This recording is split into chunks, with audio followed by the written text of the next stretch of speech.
Susirandam paskirstymo dėžutę, ją prisimatuojam, atsižymim ant lubų gręžimo taškus.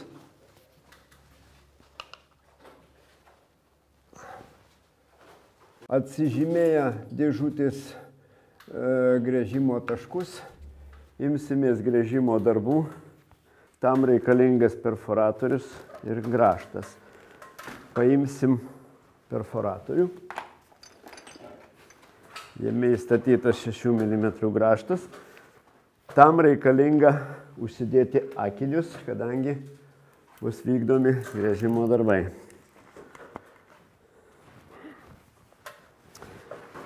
Lipam ir pradėsim gręžti.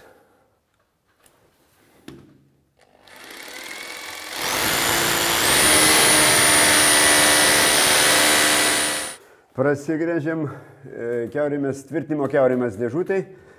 Dabar pasidėsim perforatorių ir pritvirtinsim paskirstymo dėželę. Į paskirstymo dėželę sukišame kaiščius 6 mm su tvirtinimo elementais. Statome į mūsų išgręžtas kiaurymės ir prisukame.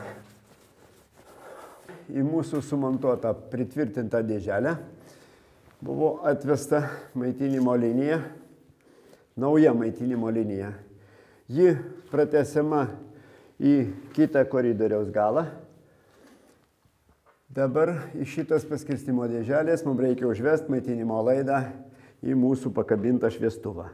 Tam reikalinga atsimatuoti apsauginį vamzdelį, pasiruošti ir įverti į laidą. Paskirstymo dėželėje nusivalom atitinkamo ilgio reikiamus, nusivalom izoliaciją nuo laidų atitinkamo ilgio. Po to bandysime daryti sujungimą. Vienas sujungimo iš būdų yra sujungimas su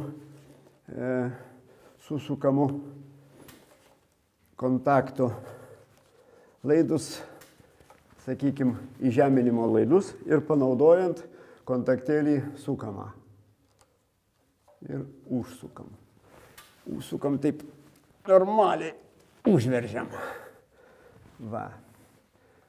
Įžeminimo laidus mes sujungiam. Dabar nusivalę atitinkamo ilgio izoliaciją, jungsim nulinius laidus, kurie būtinai yra mėlynos spalvos. Panaudosim kontaktėlį vagą. Sujungiam, reiškia, nulius.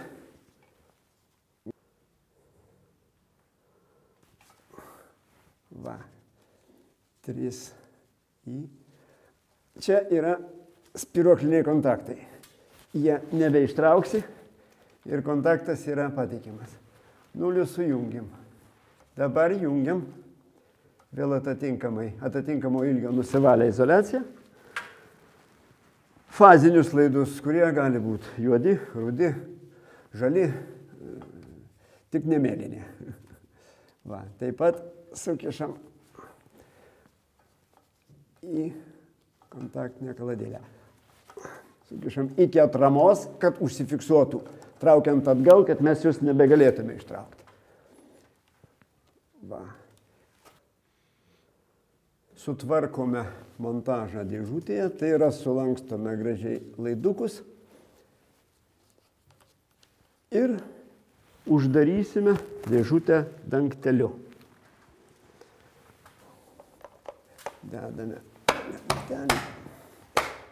Keletą kumščio smūgių turi fiksatoriai iššokti dėželės fiksavimo vietas.